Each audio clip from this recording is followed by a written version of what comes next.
높은 주님의 낮은 성소로 들어갑니다. 세상의 신을 벗고서 주 보좌 앞에 엎드리니 내 주를 향한 사랑과 그 신뢰가 사그러져 갈 때 하늘로부터 이곳에 장막이 덮이네.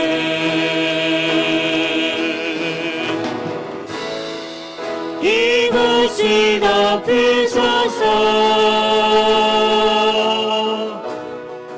이곳을 비추소서. 내 안에 무너졌던 모든 소망 다 회복하리니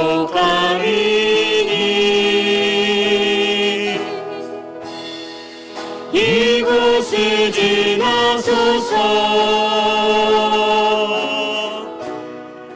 이곳을 만지소서.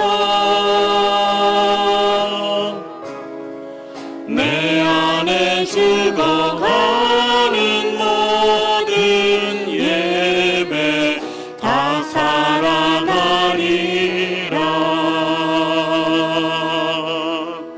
아멘. 할렐루야. 오늘도 가정 혹은 각자의 다양한 삶의 자리에서 하나님을 예배하기 위해 나온 모든 하나님의 자녀들을 주님의 이름으로 환영하고 축복합니다. 예배를 시작하면서 우리의 고백을 다시 한번 새롭게 했으면 좋겠습니다.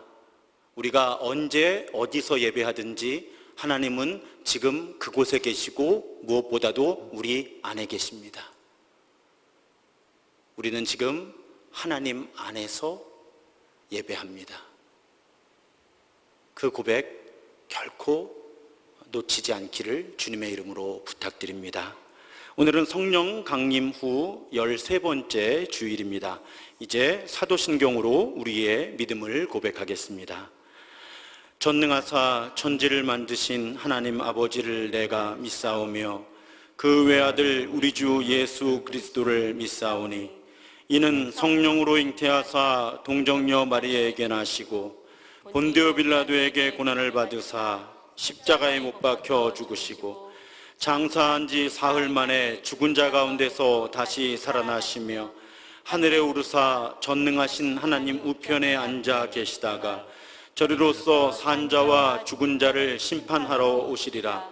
성령을 믿사오며 거룩한 공회와 성도가 서로 교통하는 것과 죄를 사하여 주시는 것과 몸이 다시 사는 것과 영원히 사는 것을 믿사옵나이다.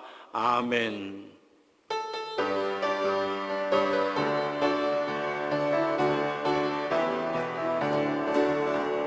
선한 목자 되신 우리 주 항상 인도하시고 푸른 풀밭 좋은 곳에서 우리 먹여주소서.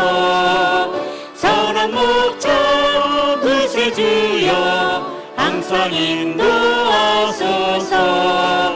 선한 목자 구세주여 항상 인도하소서. 은혜 많고 약한 우리를 용납하여 주시고 주의 넓고 크신 은혜로 자유 얻게 하소서. 선한 목자 구세주여 지금 나아갑니다. 선한 목자 구세주여 지금 나아갑니다. 일찍 주의 뜻을 따라서 살아가게 하시고 주의 크신 사랑 베푸사 따라 하소서. 선한 목적 그새 주여 항상 인도하소서. 선한 목적 그새 주여 항상 인도하소서. 내 맘에 주여 소망되소서. 주 없이 모든 일 헛되어라. 밤에나 낮에나 주님 생각, 잘 때나 깰 때 함께 하소서. 지혜의 주여 말씀으로써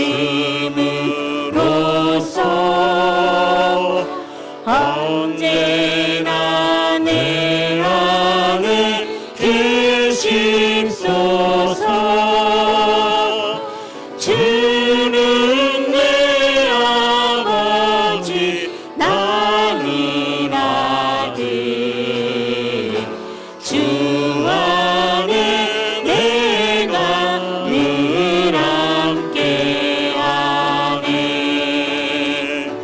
세상의 영광 나 안 보여도 언제나 주님은 나의 기워. 주님만 내 맘에 계시오니 영원한 주님 참 귀하셔라. 주님 사랑해요.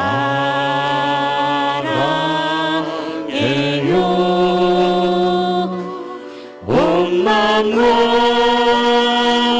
정성 다해 하나님의 신실한 친구 되기 원합니다. 나 무엇과도 주님을 바꾸지 않으리. 다른 어떤 은혜 구하지 않으리. 오직 주님만이 내 삶의 도움이시니 주의 얼굴 보기 원합니다. 주님 사랑해요.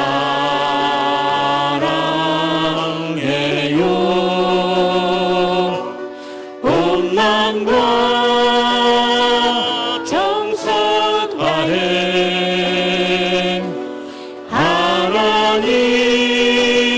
하나님의 신실한 친구 되기 원합니다. 하나님의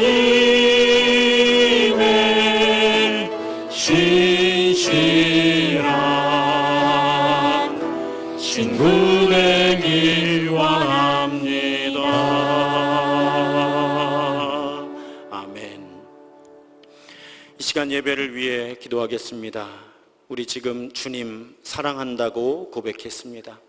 우리가 비록 예배당에 모이지 못하고 각자의 삶의 자리에서 예배해도 하나님을 향한 우리의 사랑이 흔들리지 않습니다. 주님의 몸된 교회를 향한 사랑도 흔들리지 않습니다. 아니, 오히려 우리가 예배당에 모여 예배할 수 없는 이때, 모여서 성도의 교제를 나눌 수 없는 이때가 더욱 하나님을 사랑하고 교회를 사랑하고 하나님께서 사랑하시는 이 세상을 사랑할 수 있는 기회인 줄로 믿습니다. 하나님, 그 사랑이 나에게서 회복되는 예배가 되게 하여 주시고, 하나님과의 친밀한 하나됨이 회복되는 예배되게 하여 주옵소서. 그 갈망을 담아 하나님께 기도로 나아가겠습니다. 함께 나지막한 목소리로 기도하겠습니다. 주님, 하나님은 멀리 계시지 않습니다. 바로 지금 내 안에 계십니다. 하나님, 우리가 비록 떨어져 있지만 우리는 예수의 몸으로 하나 되어 있습니다. 연결되어 있습니다. 하나님, 그렇게 하나님과 연결되어 또 형제 자매들과 연결되어 하나님을 영과 진리로 예배할 때 하나님 사랑합니다. 그 고백이 새로워지게 하여 주시고 이웃을, 이 생태계를 더욱 사랑하게 되는 예배되게 하여 주시고 하나님께서 사랑하신 이 세상, 예수께서 십자가에서 생명 버리신 이 세상, 하나님 그 세상을 향한 사랑도 회복되는 그런 예배되게 하여 주옵소서. 주님, 주님, 하나님, 오늘도 각자의 삶의 자리에서 하나님을 예배합니다. 우리가 예배당이 아니라 각자의 삶의 자리에서 예배할 때에도 우리는 하나님과 연결되어 있고 서로 연결되어 있음을 잊지 않게 하여 주시고 이 순간 영과 진리로 예배하도록 우리를 이끄시고 도와 주옵소서. 주님, 안타까운 마음으로 기도하오니 이 땅의 교회들을 불쌍히 여겨 주옵소서. 예수님은 우리를 세상의 빛과 소금으로 부르셨습니다. 세상의 소금이 맛을 잃으면 아무 쓸데없어 버려져 사람에게 밟힐 뿐이라 하셨습니다. 우리 빛을 사람들 앞에 비추게 해서 그 사람들이 우리의 착한 행실을 보고 하늘에 계신 우리 아버지께 영광을 돌리게 하라고 하셨습니다. 하지만 하나님, 지금 우리가 소금입니까? 빛입니까? 지금의 혼란 속에서 스스로를 돌아보고 아파하며 회개하게 하여 주옵소서. 지금 이 상황 속에서 세상의 빛과 소금이 된다는 것이 무엇인지, 예수의 몸이 된다는 것, 예수 때문에 모인 에클레시아가 된다는 것이 무엇인지 끊임없이 질문하고 고민하고 기도하며 하나님의 뜻을 구하게 하여 주옵소서. 주님, 성부, 성자, 성령 삼위일체 하나님을 예배하는 이 시간, 우리의 망가진 몸과 마음을 치유하시고 회복시키시고 새 생명을 허락하여 주옵소서. 우리의 삶의 형편을 아시는 주님께서 일용할 양식을 허락해 주옵소서. 고용이 흔들리고 경영이 어려워지는 이때에 우리로 하여금 잘 감당해 나갈 수 있도록 우리에게 분별력과 지혜를, 용기를 허락하여 주옵소서. 어려울 때일수록 가족끼리 서로 사랑하고 신뢰하게 하여 주옵소서. 이 땅에서 자라나는 어린이, 청소년, 청년들이 하나님을 알고 교회를 좋아하며 하나님께서 자신에게 주신 소명과 은사를 잘 찾아가며 성장할 수 있도록 은혜를 더하여 주옵소서. 하나님, 이 어려움 속에서도 하나님께서 예레미야 선지자를 통해 우리에게 말씀하십니다. 너희를 향한 나의 생각을 내가 아나니 평안이요 재앙이 아니니라. 너희에게 미래와 희망을 주는 것이니라. 너희가 내게 부르짖으며 내게 와서 기도하면 내가 너희들의 기도를 들을 것이요 너희가 온 마음으로 나를 구하면 나를 찾을 것이요 나를 만나리라. 하나님, 이 약속의 말씀을 신뢰합니다.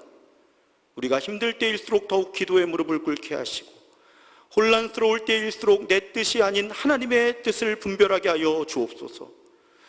무엇보다도 위에 계신 성부 하나님, 곁에 계신 성자 예수님, 우리 안에 계신 성령 하나님께서 항상 우리와 동행하시며 우리에게 평안과 희망을 주시는 분임을 더욱 신뢰하며 고백하게 하여 주옵소서. 영과 진리로 예배합니다. 우리의 예배를 받아 주옵소서. 어떠한 어려움 속에서도 우리의 힘이 되시는 예수 그리스도의 이름으로 기도드립니다. 아멘. 주님의 기도를 함께 드립니다. 하늘에 계신 우리 아버지여, 이름이 거룩히 여김을 받으시오며 나라가 임하시오며 뜻이 하늘에서 이루어진 것 같이 땅에서도 이루어지이다. 오늘 우리에게 일용할 양식을 주시옵고 우리가 우리에게 죄 지은 자를 사하여 준 것 같이 우리 죄를 사하여 주시옵고 우리를 시험에 들게 하지 마시옵고 다만 악에서 구하시옵소서. 나라와 권세와 영광이 아버지께 영원히 있사옵나이다. 아멘.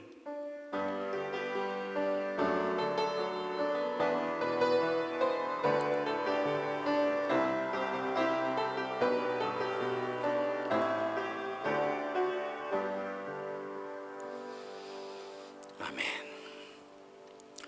이제 우리 함께 평화의 인사를 나누겠습니다.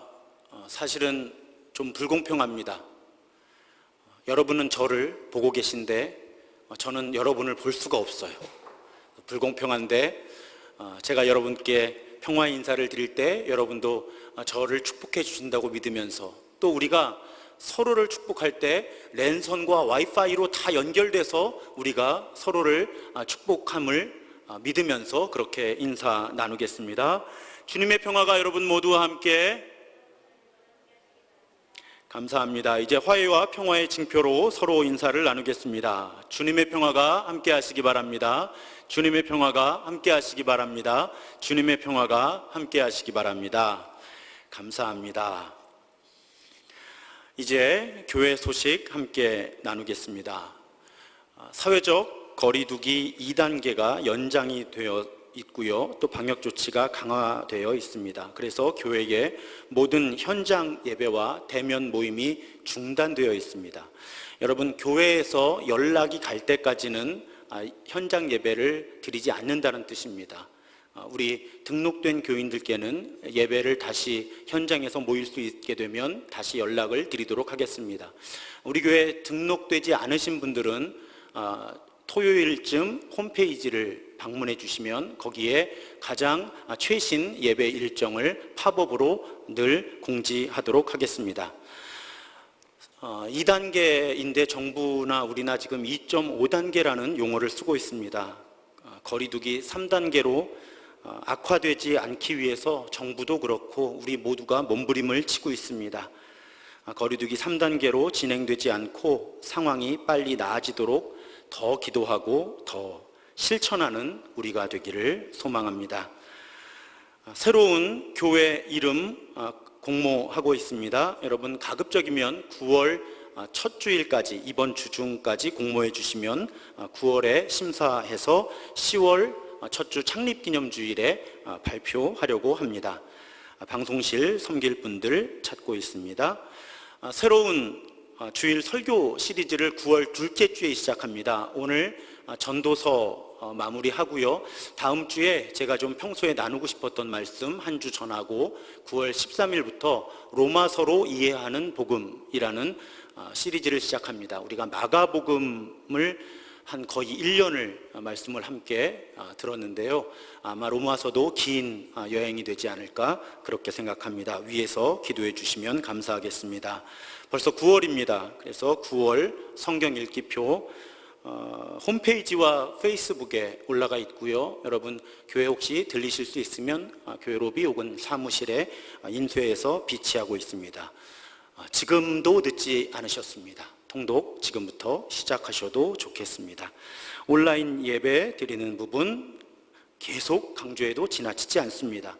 가장 성실하게 참여할 수 있는 방법은 유튜브의 신도중앙교회 채널을 구독하시고 알림을 설정하시는 것입니다. 그렇게 참여해 주시면 감사하겠습니다. 우리가 지금 대면 모임을 하지 못하고 있습니다. 모든 종류의 소그룹 모임도 중단하고 있는데 언제까지나 못 모일 수는 없잖아요. 그래서 우리 북클럽 모임을 9월 6일에 줌이라고 하는 온라인 플랫폼으로 모여보려고 합니다. 지금 몇 시에 모일까를 단톡방에서 의논을 하고 있습니다. 이 북클럽을 줌으로 모이면서 우리 교회 여러 소그룹들을 줌으로 모이거나 양육과정, 성경 공부 같은 것들을 줌으로 진행하는 그런 일들을 좀 시작해 보려고 합니다. 그동안은 교인들 간의 디지털 격차가 심해서 그것이 좀 서로에게 부담을 주지 않을까 해서 좀 미뤄왔는데요. 코로나 상황이 계속 이어지고 있기 때문에 이제 더 미루지 못하고 조금씩 우리가 온라인으로 만나는 그런 모임들도 시도를 해야 할 것 같습니다. 여러분 위에서 기도해 주시고 참여해 주시면 감사하겠습니다. 오늘 우리에게 주시는 하나님의 말씀은 전도서 12장 9절로 14절의 말씀입니다. 전도서 12장 9절로 14절의 말씀 제가 봉독하겠습니다. 전도자는 지혜자이어서 여전히 백성에게 지식을 가르쳤고 또 깊이 생각하고 연구하여 잠언을 많이 지었으며 전도자는 힘써 아름다운 말들을 구하였나니 진리의 말씀들을 정직하게 기록하였느니라. 지혜자들의 말씀들은 찌르는 채찍들 같고 회중의 스승들의 말씀들은 잘 박힌 못 같으니 다 한 목자가 주신 바이니라. 내 아들아, 또 이것들로부터 경계를 받으라. 많은 책들을 짓는 것은 끝이 없고 많이 공부하는 것은 몸을 피곤하게 하느니라. 일의 결국을 다 들었으니 하나님을 경외하고 그의 명령들을 지킬지어다. 이것이 모든 사람의 본분이니라. 하나님은 모든 행위와 모든 은밀한 일을 선악간에 심판하시리라. 아멘. 이제 전도서 설교의 마지막에 와 있습니다. 전도자는 이 세상 모든 것이 허무하다, 불합리하다, 부조리하다, 이해할 수 없다라는 고백 속에서 그럼 그런 세상을 우리가 어떻게 살아가야 하는지에 관한 지혜를 12장에 걸쳐 설명하고 있습니다. 자세히 읽어보면 다양한 영역의 조언들이 있어요. 하지만 다 살펴볼 수 없었고 우리는 그 가운데서 특별히 한계를 잘 알고 내게 이미 주어진 것을 가지고 할 수 있는 일을 하는 그런 삶의 방식이 필요하다는 말씀, 그리고 자신의 한계 안에서 하나님께서 선물로 주신 것들로 소확행, 작지만 확실한 행복을 매일매일 누리며 살아가는, 알 수 없는 미래를 위해서 지나치게 오늘 누릴 수 있는 확실한 행복을 포기하지 않는 것이 지혜로운 삶이다 하는 말씀을 또한 나누었습니다.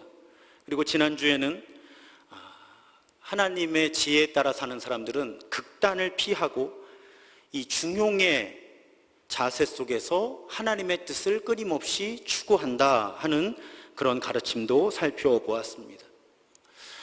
요즘에 즐거움 중에 하나는 드물지만 설교에 대한 피드백을 받거나 혹은 이렇게 신앙생활 가운데 혹은 성경을 통독하다가 질문을 저에게 카카오톡이나 이메일 통해서 저에게 이렇게 질문해 주시는 거예요. 그런데 어느 분이 성경 통독을 하시다가 이렇게 궁금한 것들을 저에게 질문해 주셨어요. 그러면서 어떤 피드백을 주셨는가 하면, 목사님, 흔들리면서 중심을 잡으라는 그 예화 중에 자전거는 너무 잘 이해가 되었는데 자동차 핸들은 요즘에 자동차가 좋아서 잘못 흔들면 큰일 납니다. 앞으로 설교하실 때는 자동차 핸들 이야기는 하지 마시고 자전거 이야기만 하시면 좋겠습니다 해서 제가 혼자 한참 웃었습니다. 여러분, 그 인터넷에 그런 말이 있어요. 악플보다 더 나쁜 게 무플이라고. 그러니까 차라리 악플을 달아주는 게 아무 반응 없는 것보다 낫다는 그런 말이 있습니다. 제가 요즘 좀 외롭습니다. 여러분 만나 뵙지를 못해서 특히 이렇게 말씀 전했을 때 여러분 질문하고 싶으신 거나 궁금하신 것, 또 성경 통독하시다가 이해가 안 되시는 그런 부분들 저에게 언제든지 전화나 카카오톡이나 문자 메시지나 이메일 주시면 제가 열심히 도와드리도록 하겠습니다. 그래야 제가 신바람이 납니다. 자, 그러면 전도자가 12장에 걸친 지혜를 다 풀어낸 후에 어떤 결론으로 이 전도서를 마무리할까? 오늘 말씀 보면 13절에 일의 결국을 다 들었으니 이렇게 말문을 엽니다. 일의 결국을 다 들었으니. 새 번역으로는 이렇게 번역이 됩니다. 할 말은 다 하였다. 할 말 다 했다. 그러니까 전도자가 하고 싶은 말 다 했다. 그러면서 결론을 맺는 거예요. 그런데 그 결론이 하나님을 경외하고 그의 명령을 지킬지어다. 13절 말씀이죠. 이것이 모든 사람의 본분이다. 하나님을 경외하고 그의 명령들을 지킬지어다. 이것이 모든 사람의 본분이니라. 자, 하나님을 경외하는 것. 그래서 그 경외하는 하나님께서 주신 명령들을 지키며 살아가는 것. 그것이 모든 사람의 본분이다 하는 것이 전도서의 결론입니다. 그렇다면 하나님을 경외한다는 것이 무엇인가? 오늘 그 주제를 좀 깊이 살펴보려고 합니다. 여러분, 만약에 부흥회를 한다든지 혹은 외부에 설교자가 오셨어요. 그런데 그 외부에서 오신 설교자가 하나님의 말씀을 열정을 다해 전하시고 내려가셨는데, 만약에 담임 목사인 제가 올라와서 여러분들에게 여러분, 지금 강사 목사님께서 이렇게 말씀하셨지만 사실은 그렇지 않습니다 라고 이야기한다면 여러분 어떤 느낌이시겠어요? 또 여러분이 어떤 느낌이신가를 생각하기 이전에 지금 말씀 전하신 이 강사 목사님의 입장은 어떻게 될까요? 그런데 미국의 존 비비어 목사님이라는 아주 유명한 부흥사세요. 그분이 미국 남부 지역의 한 교회의 집회 강사로 초청받아 가셨을 때 이와 비슷한 경험을 하시게 됩니다. 이분이 집회를 인도하시는데 둘째 날 밤에 성령님이 하나님을 경외하는 것에 대해서 말씀을 전하기 원하신다라는 강한 마음을 갖게 돼요. 그래서 정말 최선을 다해서 하나님을 경외하는 것에 대한 말씀을 선포합니다. 그리고 그 집회를 잘 마치고 다음 날 밤에 이제 그 다음 날 집회가 시작되는 거예요.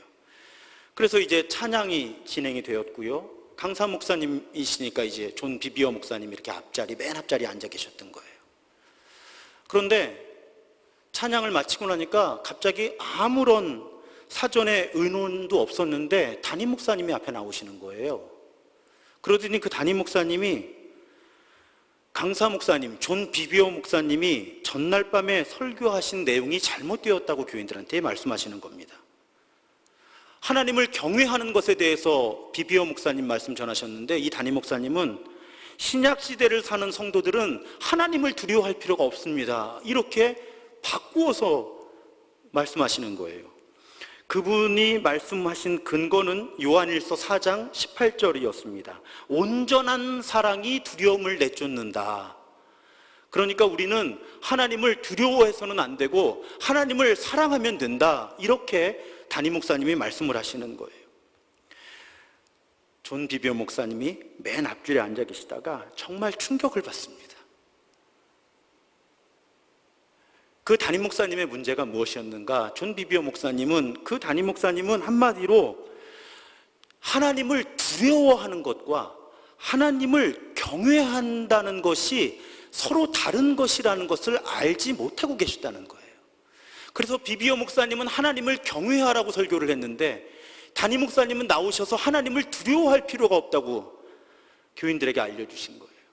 그래서 이 존 비비어 목사님이 그날 밤에 하나님을 경외한다는 것이 무엇인지에 대해서 더 알고 싶다, 이미 설교를 많이 해오셨음에도 불구하고 하나님을 경외한다는 것이 무엇인지 더 알고 싶다 하는 강한 열망을 갖게 되고 후에 경외라는 책을 쓰시게 됩니다. 여러분, 두려움과 경외, 출애굽기 20장에 보면 하나님께서 모세에게 10계명을 주시는 장면이 나옵니다. 그런데 이스라엘 백성들이 멀리서 보니까 거기에 하나님의 임재를 상징하는 자연 현상들이 막 보여요. 구름, 천둥, 번개, 막 이런 것들이. 그러니까 이 백성들이 두려워합니다. 하나님을 만나면 우리가 죽을지도 모르는데, 하나님의 음성을 직접 들으면 우리가 죽을지도 모르는데, 그렇게 백성들이 두려워해요. 그런 백성들에게 모세가 20절에서 이렇게 말합니다. 두려워하지 말라. 하나님이 임하심은 너희를 시험하고 너희로 경외하며 범죄하지 않게 하려 하심이니라. 두려워하지 말아라. 하나님이 임하심은 너희를 시험하고 너희로 경외하여 범죄하지 않게 하려 하심이니라. 자, 오늘 설교의 맥락에서 이 말씀의 중요한 단어만 딱 뽑아내면 모세는 백성들에게 하나님을 두려워하지 말고 경외해라 이렇게 말씀하셨다는 거예요. 두려워하지 말고 경외해라. 자, 그럼 두려워한다는 것이 무엇입니까? 여러분, 쉽게 말씀드리면 두려워한다는 건 무엇인가 안 좋은 일이 일어날까 봐 무서워하는 게 두려워하는 거예요. 혼날까 봐, 해코지 당할까 봐. 그래서 무서워하는 게 두려워하는 겁니다. 우리도 누군가를 두려워할 때가 있잖아요.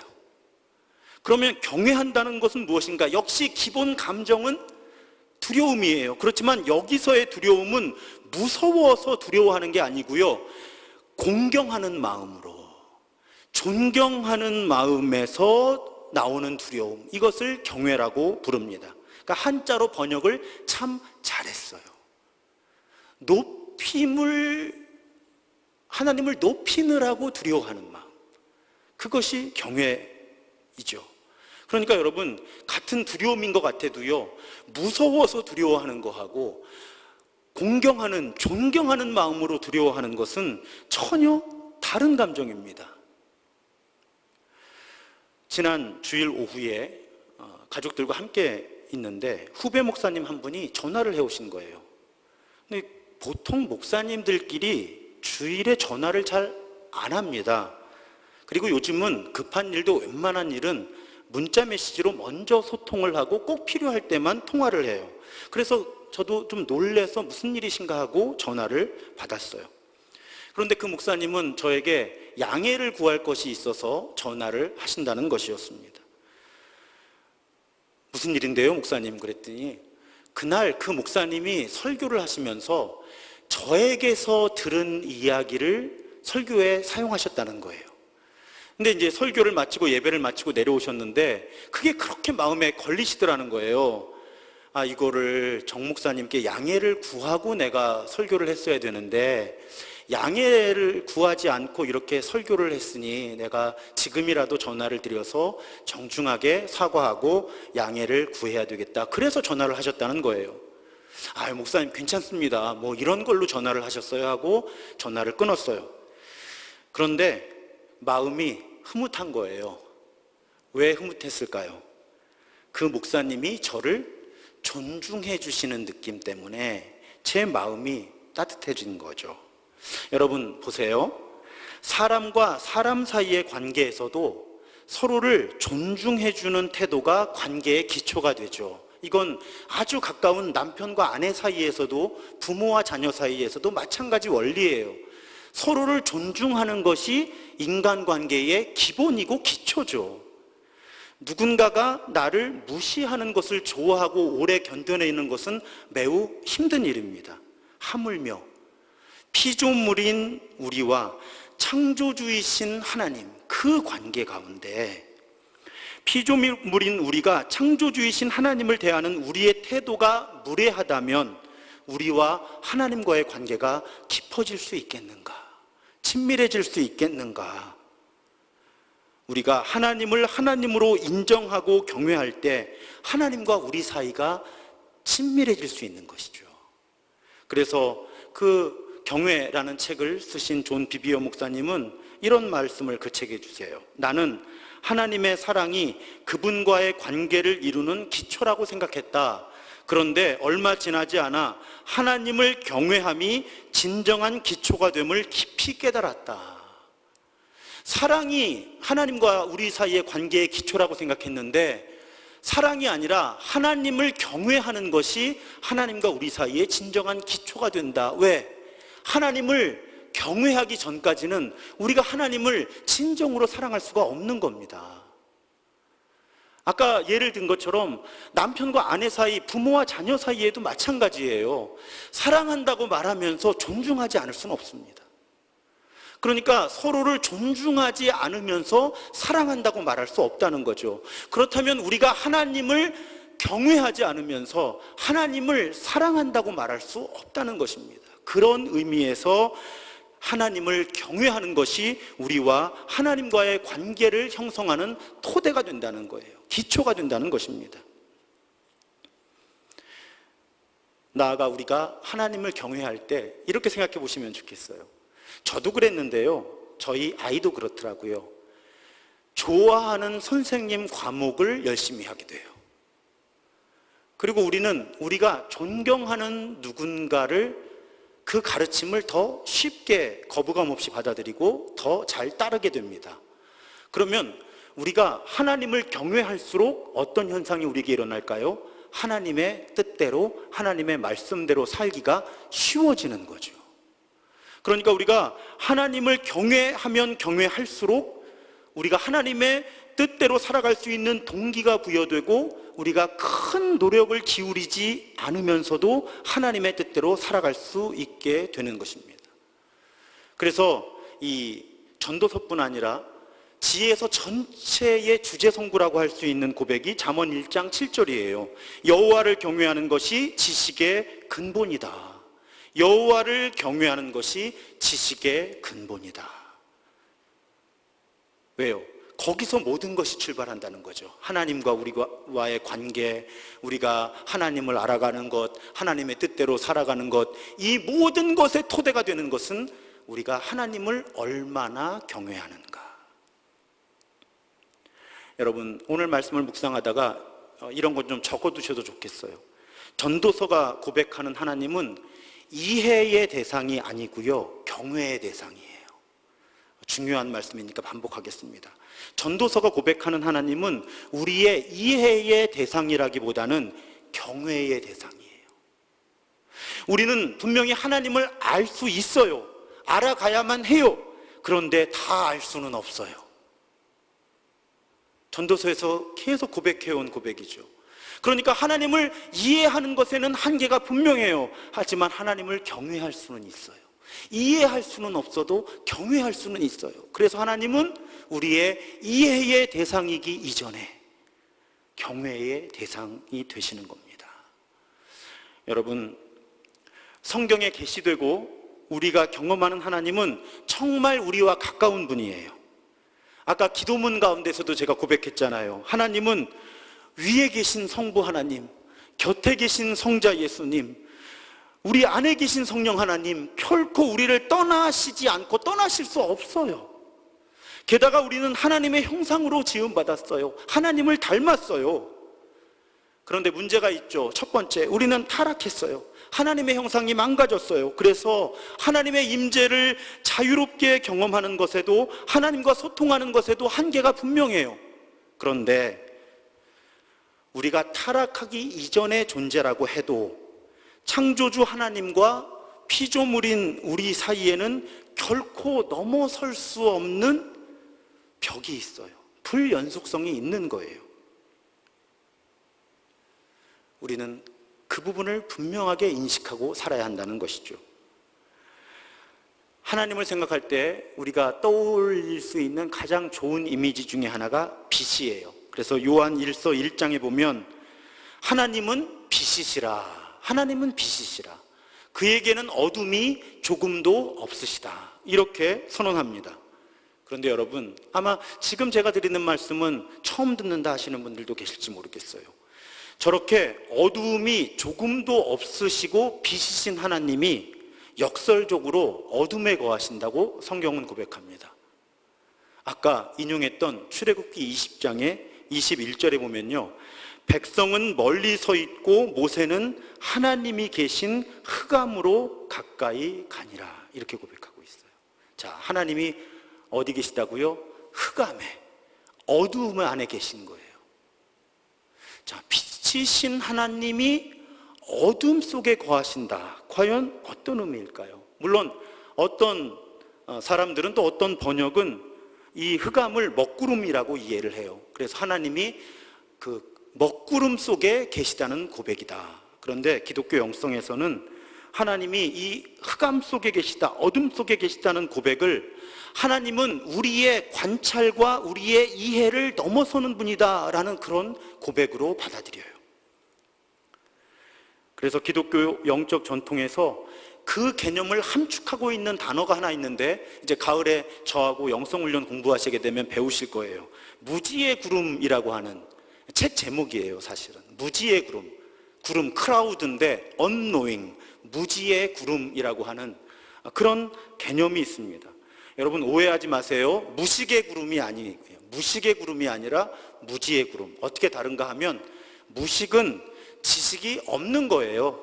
모르는 거예요, 그냥. 그런데 무지는 지식을 버리는 거예요. 넘어서는 거예요. 그래서 무지의 구름이란 고백은 어떤 고백이냐면 하나님은 우리가 이해할 수 없는 존재라는 거예요. 우리가 하나님에 대해 갖고 있는 모든 개념과 지식을 넘어서서 존재하시는 분이에요. 그래서 우리가 하나님에 대해 갖고 있는 모든 개념들을 버려야 정말 하나님을 만날 수 있다. 하나님은 무지의 구름 안에 계시고 가끔씩 우리에게 자신을 나타내 보이신다. 그런 고백을 기독교 영적 전통에서는 계속 해온 것입니다.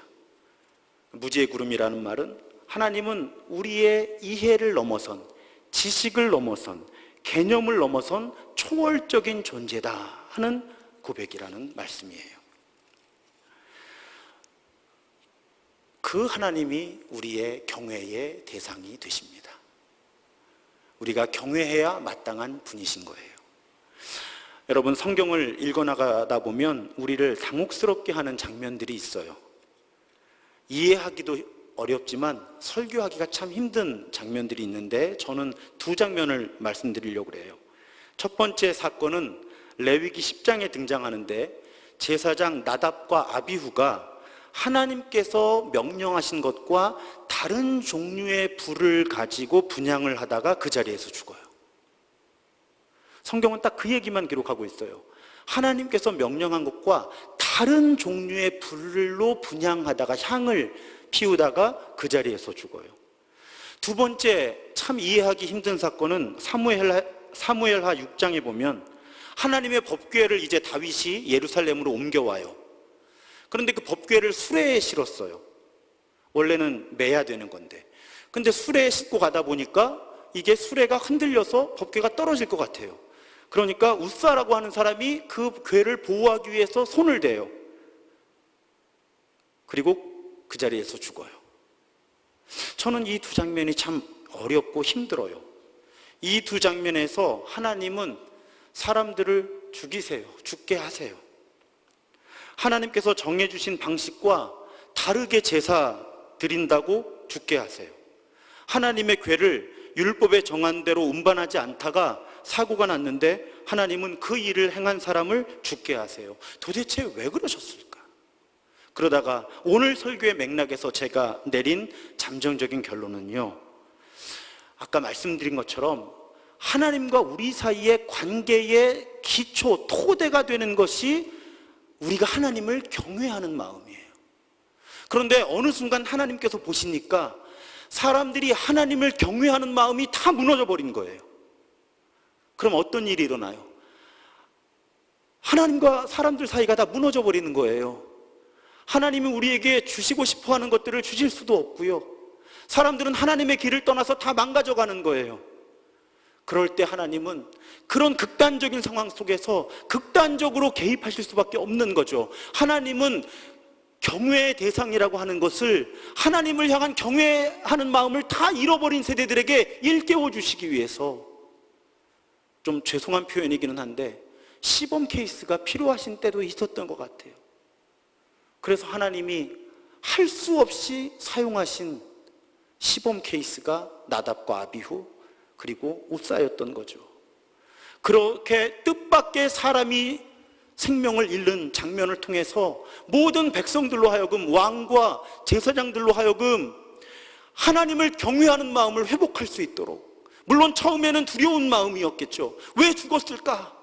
그런데 그 죽음을 생각하다 보면, 고민하다 보면, 우리가 하나님을 너무 가볍게 여겼구나. 그동안 하나님은 높임을 받으셔야 하는데, 하나님은 경외를 받으셔야 하는데, 우리가 하나님을 가벼이 여겨서 제사도 마음대로 드리고 하나님의 궤를 모시는 것도 마음대로 모셨구나.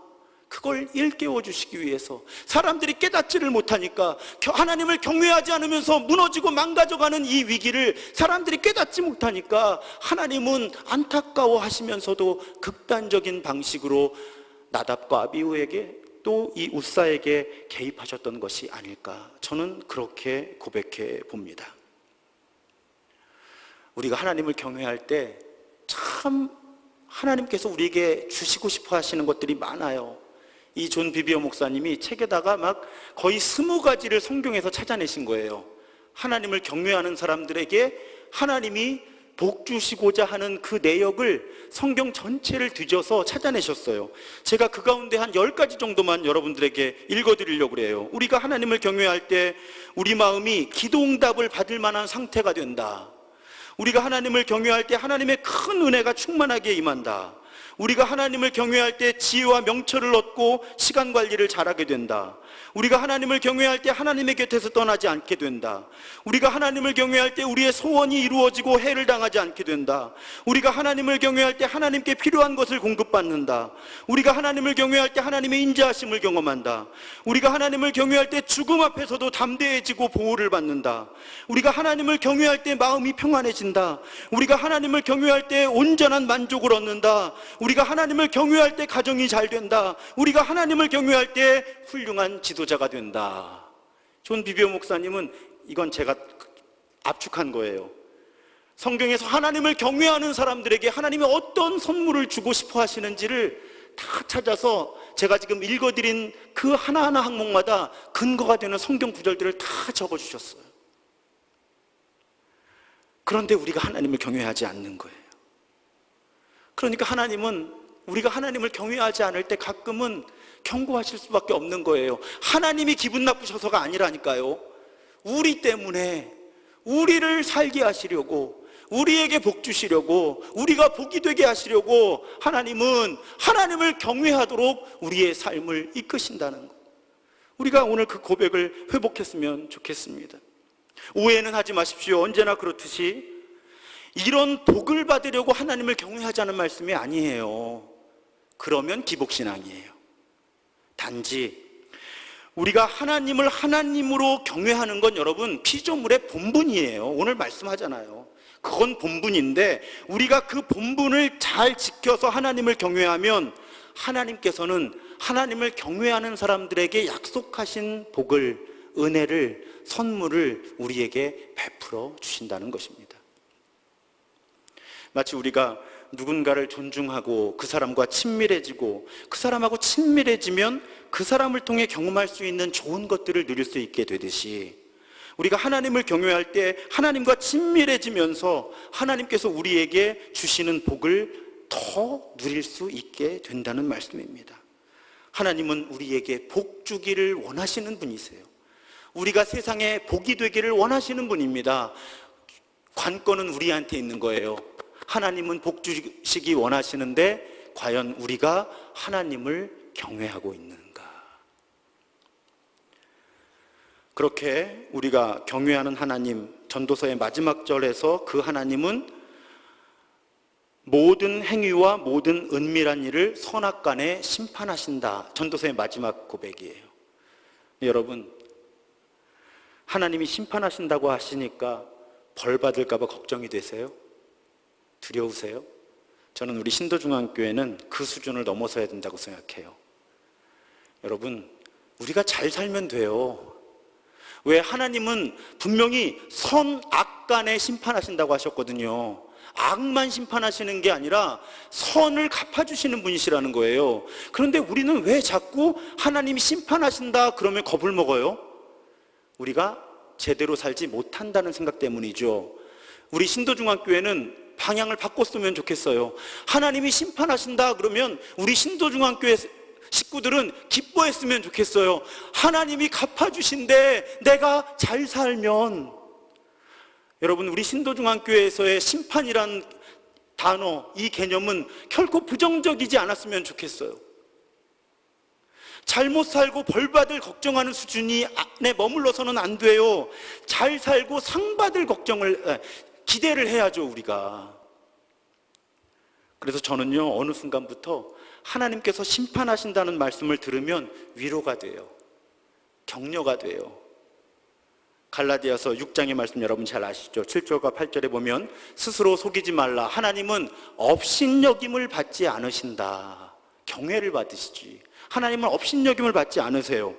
업신여김을 받지 않으시기 위해서 사람이 무엇을 심든지 그대로 거두리라.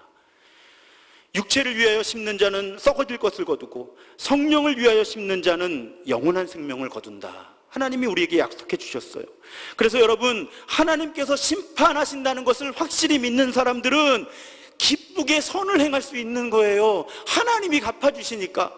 그래서 갈라디아서 6장 9절에 우리가 선을 행하되 낙심하지 말지니 포기하지 아니하면 때가 이름에 거두리라. 여러분, 얼마나 기뻐요. 하나님이 심판해 주신대요. 우리가 잘 살면 낙심하지 말라는 거예요. 포기하지 말라는 거예요. 때가 되면 거두게 하신다는 거예요. 여러분, 하나님의 심판은 우리를 위로합니다. 하나님의 심판은 우리를 격려해요. 하나님의 심판은 우리를 신바람 나게 합니다. 우리는 어떤 어려움 속에서도 신나게 선한 일을 포기하지 말고 끝까지 해나가면 되는 거예요. 그러면 하나님이 갚아주신다. 제가 청년일 때 좋아했던 말이 있어요. 하버드 총장을 지낸 네이슨 퓨지라는 분이 젊은이들에게는, 청춘에게는 이 5가지가 있어야 된다. 제가 젊을 때 아주 좋아했던 말이에요. 흔들 수 있는 깃발, 변하지 않는 신념, 따를 수 있는 지도자, 평생을 함께할 친구, 함께 부를 노래. 이 5가지가 젊은이들에게 꼭 필요하다. 다시 말씀드릴까요? 흔들 수 있는 깃발, 변하지 않는 신념, 따를 수 있는 지도자, 평생을 함께할 친구, 함께 부를 수 있는 노래가 있는 젊은이가 행복하고 의미 있는 삶을 살아가는 젊은이다. 네, 여러분, 제가 이 네이슨 퓨지의 말을 좋아하다가 어느 날 이 5개를 넘어서는 고백을 하게 됐어요. 나에게는 경외해야 하고 경외할 수 있는 하나님이 계신데, 흔들 수 있는 깃발, 변하지 않는 신념, 따를 수 있는 지도자, 평생을 함께할 친구, 함께 부를 수 있는 노래도 좋겠지만 나에게는 경외할 수 있는 하나님이 계시다. 그리고 그 하나님은 내가 하나님 앞에서 선을 행하며 살아갈 때 반드시 갚아주신다. 여러분, 이 고백은 나이 50이 된 지금도 제 가슴을 뛰게 합니다. 다 사라져도 나에게는 경외할 수 있는 하나님이 계시다. 그 하나님은 아무도 인정해 주지 않아도 내가 하나님 때문에 행한 착한 일들을 기억하시고 갚아주신다. 사랑하는 여러분, 하나님께서는 전도자를 통해 우리를 일깨워 주십니다. 우리 인생은 모르는 것으로, 불확실한 것으로, 무의미한 것으로 가득 차 있습니다. 그런 현실을 살아가는 우리의 근본적이고 궁극적인 대책은 하나님을 경외하며 하나님의 뜻대로 살아가는 것이다. 여러분, 이것은 경직된 무서움, 그런 두려움이 아니에요. 전도서는 하나님을 두려워하기 때문에 일거수일투족을 하나님이 감시하셔서 내가 어떻게 살지 이렇게 살라는 것이 아닙니다. 순서가 달라요. 하나님께서 우리에게 주신 선물 가지고 하루하루 즐겁게 살라는 거예요. 다만 하나님을 경외하는 마음은 놓치지 말아라. 특히 지금처럼 힘들고 혼란스러울 때 우리에게 가장 필요한 것은 기준이에요. 흔들리지 않는 기준. 그런데 우리에게는 분명한 기준이 있습니다. 우리가 경외해야 마땅한 하나님. 지금처럼 혼란스럽고 불안한 때에도, 한치 앞을 내다보기 어려운 때에도 하나님을 경외하고 그 하나님 뜻에 따라 할 수 있는 선을 행하면서 살면 하나님은 반드시 갚아주십니다. 그렇게 하나님을 경외하며 하나님 뜻에 따라 인생을 의미 있고 재미있게 살아가는 우리 모두가 되기를 주님의 이름으로 축원합니다. 이제 결단하겠습니다. 주만 바라볼지라. 우리 찬양하고 봉헌하고 제가 축도하겠습니다. 여러분, 헌금은 교회에 오실 때 가져오셔서 드리셔도 좋겠고 온라인 헌금을 사용하셔도 좋겠습니다. 우리 가정도 각자의 삶의 자리에 계시지만 자리에서 다 일어나서 하나님을 경외하는 마음으로 찬양하겠습니다.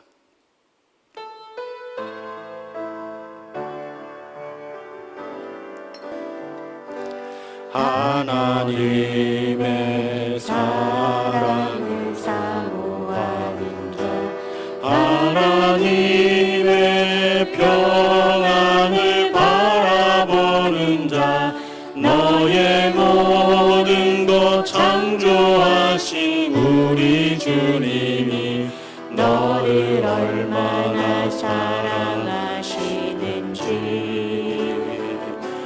하나님께 찬양과 경배하는 자, 하나님의 선하심을 닮아가는 자, 너의 모든 것 창조하신 우리 주님이 너를 자녀 삼으셨네.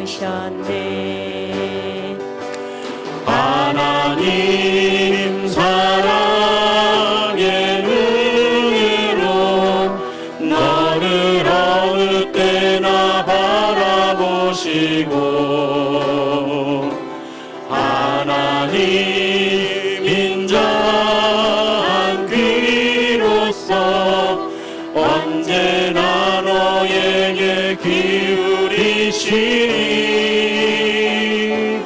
어두움에 밝은 빛을 비춰주시고 나의 작은 신음에도 응답하시니 너는 어느 곳에 있든지 주를 향하고 주만 바라보 하나님 사랑의 눈으로 하나님 사랑의 눈으로 너를 어느 때나 바라보시고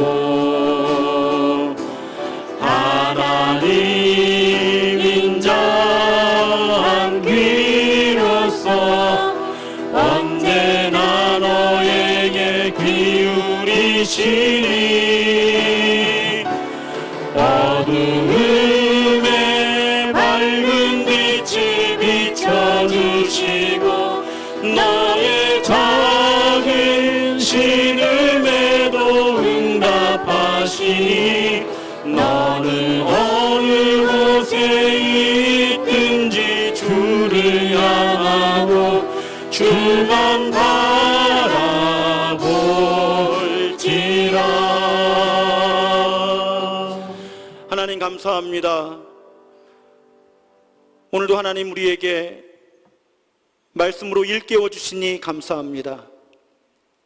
하나님은 우리의 이해의 대상이시기 이전에 경외의 대상이십니다. 하나님은 우리의 예배를 받으시기에 합당한 분이십니다. 하나님, 우리로 하여금 더욱 하나님을 경외하고 하나님의 뜻을 따라 사는 사람들 되게 하여 주옵소서. 이것이 모든 사람의 본분이라 하나님 말씀하십니다. 사람됨의 본분을 다하는 우리가 되게 하여 주옵소서. 행여 하나님을 가벼이 여기지 않게 하여 주옵소서. 나를 창조하시고 구원하시고 치유하시는 그 하나님을 높이는 마음과 삶으로, 말과 행동으로 하나님을 높이는 사람들 더욱 되게 하여 주옵소서. 이 시간 하나님께 예물을 드립니다.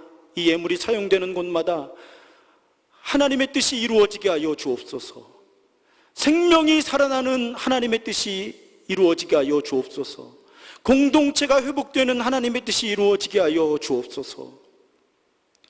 하나님, 다시 한번 간구하기는 경제 침체로 말미암아 고용의 불안정과 경영의 어려움으로 혼란스러워하고 힘겨워하는 모든 당신의 사랑하는 아들과 딸들을 돌봐 주옵소서. 필요한 것들을 공급하여 주옵소서. 지금은 이 땅에 오셔서 하나님의 나라를 새롭게 선포하시고 십자가와 부활로 우리를 구원하시며 늘 우리 곁에 계신 예수 그리스도의 크신 은혜와 우리의 경외를 받기에 합당하신 늘 우리와 함께 하시는 성부 하나님의 무한하신 사랑하심과 늘 우리 안에서 우리로 하여금 하나님을 경외하며 하나님의 명령을 지키는 사람됨의 본분을 다하게 하시는 성령 하나님의 교통하심이 오늘 예배를 드리고 일상으로 세상으로 예수 따라 사는 사람들로 흩어지는 모든 당신의 사랑하는 아들과 딸들 위해, 그들의 가정과 생업 위에 이제부터 영원토록 함께 하시기를 간절히 축원하옵나이다. 아멘.